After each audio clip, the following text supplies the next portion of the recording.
Hi, my name's Ian Lees and I've been involved in Westmill Wind Farm since 2005 and I became aware of it through the work of Energy for All, and because of that I became a board member in 2007 and stayed as a board member until 2019.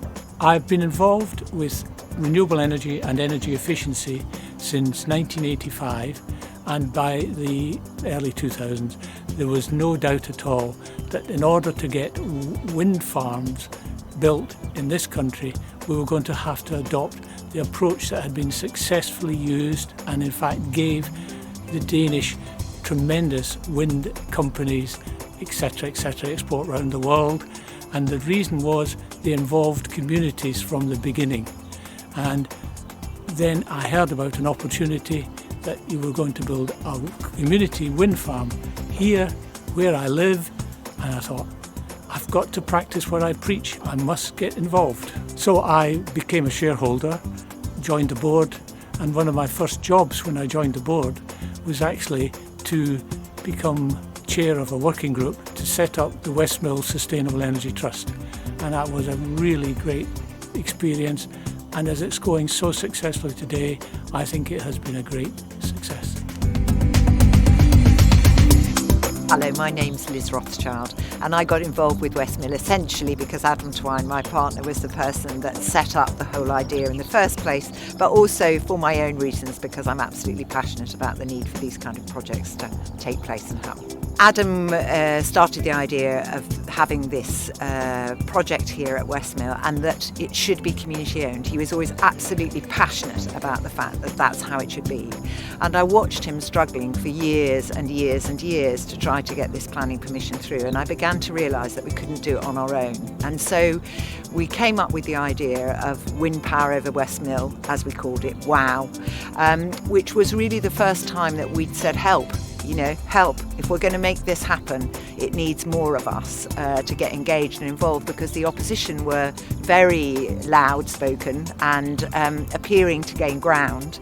And so that group was formed, and really it's exciting to think about the fact that so many of those members have remained loyally involved right up to the present day. Something was forged there as we worked together to make this happen at Westmill. I'm Nan Pratt, and I became involved with this wonderful place through Adam Twine, whom I met on one cold evening, an empty field. He was excited and hoping to put up these 5 turbines. I got so excited I invited my lovely friend to join in too. And I'm Penny Hockley. Nan is a friend of mine in the village in Strevenham. I had had a medical problem which had changed life a bit, and I was no longer able to drive and able to work from home. And she saw the chance, knowing that I was interested in sustainable energy, she saw the chance of me doing an administrative job with Westmill. I was originally a geography teacher and thoroughly enjoyed it, best subject ever. And I became very, very interested in global climate change, and which really I thought this is something cataclysmic that needs to be done. So when I heard there was the possibility of a wind farm coming close by, I thought this was something I could get involved with. Hello, I'm Adam Twine. I farm here at Westmill, and I was the person who had the initial idea for trying to have a wind farm up on this site. So this is an airfield. It's an arable field. It's full of corn and stuff like that. And I'd started farming. I've been farming for years. I was looking to diversify my farm income streams. I had been engaged with the nuclear power, opposition to nuclear power in the late 70s and all through the 80s. So I had interest in soft energy paths. And when I was looking at this site, which is an old wartime airfield, very flat, very open to the southwest, very exposed, on a bit of a ridge, I thought, wow, what could we do here? And various ideas came up. One was looking at for a festival site, so we did have some festivals up here, and another one was looking at the possibility of having a wind farm. I think at that point there were no wind farms in the UK, although Peter Edwards at Delabole put one up a few years later, another farmer, first one I think. I was very clear I wanted to be a community model if possible. There were none in the UK then. Denmark had community-owned wind turbines. They'd pioneered that concept with local communities, often local 4 or 5 farmers getting together and putting up a couple of turbines, something like that. And that just seems such an obvious. I have an interest in social justice issues and sort of empowerment, so that felt like a nice way of bringing those together with, as a land steward, having that opportunity to do something with my own land as well. It was a wonderful moment the first time we sat around the kitchen table and we looked at all these faces and all these people who'd come because they wanted to see this happen, including people who hadn't necessarily known what they thought about it until they went to a public meeting and became convinced that yes, this was the right direction of travel. So there was a huge uplift of energy at that point, but I don't think any of us dreamed that it would take us 17 years to achieve it. Planning was the big one, so that from which I undertook, because until you've got planning you haven't got any possibility, and then there's the practicalities of having enough wind and stuff like that. And then later on it was raising the money and the community ownership bit. So the planning was the one which took many years. It was quite complicated, as you can imagine. There were no wind farms in South East England at that point. And no one understood the idea of community ownership because, everyone thought it was a bit of a scam or had no idea what it was about really. And to be fair, I never really expected it to happen because there were none and I couldn't see how I could do it. This is probably the prejudice of a partner here speaking, but I sat and in public meeting after public meeting and I watched people lambasting Adam and he always remained calm and positive and profoundly well informed. And I think that quiet dignity really was part of what began to change hearts and minds. And I remember hearing a story from Colin Bell, who was one of the early members of WOW and then was part of WeSET. And he went to the public meeting in Shrivenham with a completely open mind. He didn't know what he thought about this idea of having a wind farm up here, so he came to listen. And he was convinced by what he heard from Adam at that meeting, but he was also really devastated by the degree of opposition that he heard in the room and the virulence of opposition. And at the end of the meeting, the chair proposed a vote, a show of hands in the room about what people thought about the proposal. And Colin was at this meeting with a lot of his neighbours, and he wasn't entirely confident about whether he wanted to say he was in favour because he had this horrible feeling he might be the only one in the room. But he decided, no, I'm convinced, I'm going to put my hand up. And when he did, he looked around and he discovered that the hands that were in favour were in the majority. And I think that's a really remarkable story to hold on to because, you often can feel as though things are not going your way. But actually, be brave, because if you step up over the parapet, you might find a lot of other people stepping up with you. And that's what he discovered. And Colin went on not only to be a core member of Wind Power over Westmill, but also he was involved in WeSET and helped organise numerous things with us. 8 years it took to get the planning permission. And then there was the various kits were not available, and we finished up not with the machines that we had wanted, but anyway, they have proved to be tried and trusted, and in fact, although they're branded Siemens, they're actually Danish, made in Denmark machines. So they've been fairly reliable. So it's all been not plain sailing, but it has got better.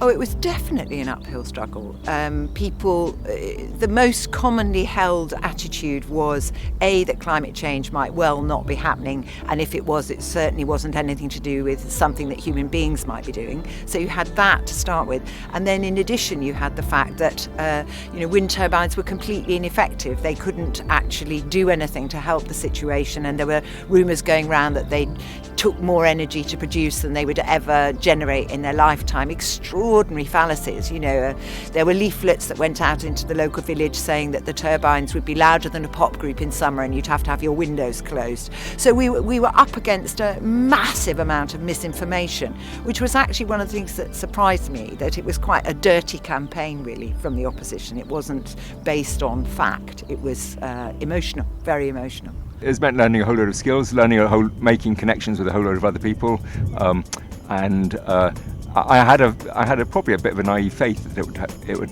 probably something would happen, and which was lucky because there were many times when it could not have happened and it would have been sensible. And I had a budget of, I can't think what it was. I think I allowed myself was it like 15 grand over 5 years is what I thought I could, I had a business, I had an existing business, I could on the back of that, and we went hugely over budget, but we're so far in that we either had to write it off or keep going.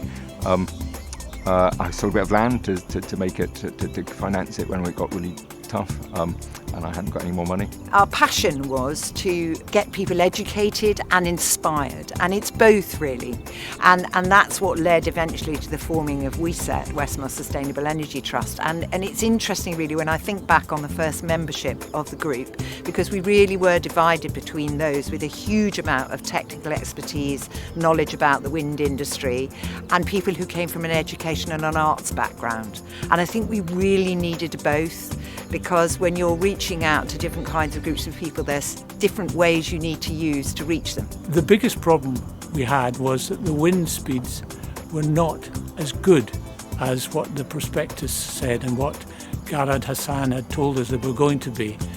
And this is not uncommon in the projections. I think they've improved a lot since then, but these were early projections and they weren't as good. So despite the fact that we've not had the wind speeds we've wanted, people have been able to earn about 3.5% on average interest each year since we started, which is an awful lot better than what you would get in an ISA today. The share offer was put out, and that, I think, won over a lot of the local people because they could actually belong, they could take part in it, they could buy shares, they could become part of it, far more interested, and certainly the interest went to the school children because the local schools were invited to name a turbine, and that really won people over. People travel down the road and they say, "Oh, Gusty Gizmo is not working, Mummy. What's wrong?" And that really has involved the public a great deal. From the beginning, we knew we wanted to set up a Westmill Sustainable Energy Trust, and we wanted it to tackle a whole series of things. Have lots of site visitors here. As the visits coordinator, of course, I came across all the people initially who wanted to come and see. And there was the open day when the general public came, which was wonderful. They were always very well supported. One of the things I really enjoyed in the early days was bringing councillors and council officials here, because they would all say the same thing. They'd come here, they'd drive in, they'd get next to a turbine and say, "Oh, it's a lot bigger than I thought." And then the second thing they would say, "It's not as noisy as I thought." So that was getting people familiar with what a wind farm looks like, that it isn't noisy, that it's not obtrusive, it doesn't take up an amount of space, etc., etc. So that was brilliant. So visits was important. And the best, I think, was one occasion when I was asked to take round a family from Nigeria. Grandad had come over and he wanted to supply power for his village. His son, who was living in England, brought his two sisters, and my neighbours wondered why one weekend I was whisked away in two very shiny black cars. They wondered where I was going. I was coming up here to introduce them to wind and solar power. And Grandad was absolutely determined to introduce panels and a turbine to his village in Nigeria. Wonderful. The other thing was, of course, education, the curriculum, and getting visits from schools, obviously, and we've got some regular visitors from the same schools, which is great. All of it was about education, awareness, and look, come and see. One of my favourite stories to tell children, to make them realise that not only is this electricity that they can use at home and switch on their light with, I tell them that Turbine 2, Gusty Gizmo, before it was erected, it was lying on the ground and the turbine blades were on the ground. They were of very special shape and very beautiful. And I went up to the end of it and I stroked it. So on there are my fingerprints. And so that little bit of that turbine is mine, I say. And so when I switch on my television, my electricity is coming from there. And they love that story, and it makes them feel very, very close to the fact that they belong here. And that's why it was so important that the schools named the turbines, and 5 local schools each possess one of the turbines. The energy that's used in order to produce the energy that we want to use is, of course, the fuel. It needs fuel. And nature's free gift is the wind for the turbines and the light for the panels. It doesn't even need strong sunlight. It's the light that the panels need. And consequently, nature's free gift is producing something that we all so badly want to use. What would we do without a light switch on? Now we can show these projects, we can show what they're generating, and people are beginning to see increasing evidence. You know, it used to be so possible for people to still dismiss the idea that climate change was happening. Now there's hardly anybody that does that. So from that starting point, then you can draw people nearer into saying, look, this is what we can do, and if we work together, there's so much more we can do. You know, this isn't an individual problem, it's a communal problem, and it's an opportunity. I really enjoy the fact that I have invested something in something that is going to be a continuation. It's not going to stop. My investment has been very well rewarded, and I feel that I've done something useful. It really is. And it's a lovely place to visit. And it's not going to stop. We've started something, people love coming here, people love to know that it's local electricity, and that's going to happen more and more. And it's brilliant to be in the vanguard of something that's going to roll on and roll on. And the world will roll on as well because of it. I guess I just feel incredibly proud of what we've achieved here, actually, and amazed. And if I'm absolutely honest, I don't know if I'd have had the staying power that Adam demonstrated to get to where we got now. Because seriously, he worked practically 20 hours a day for years in order to achieve this. Long hours, probably, yeah. The long hours was I was doing 2 jobs for years, which has an impact on the rest of your life, as you can imagine. So yeah, very long hours, and I guess that's where the sort of the belief and believing it's important is makes it worthwhile. And I think it's important to say that.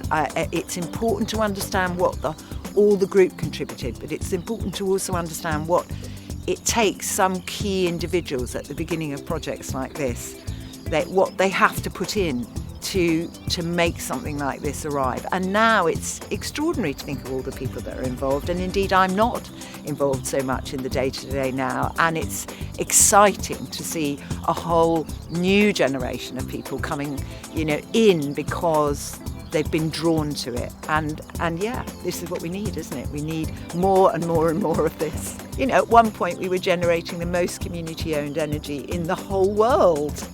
And now, isn't it fantastic that we aren't anymore, because there are so many other projects out there that are doing even more.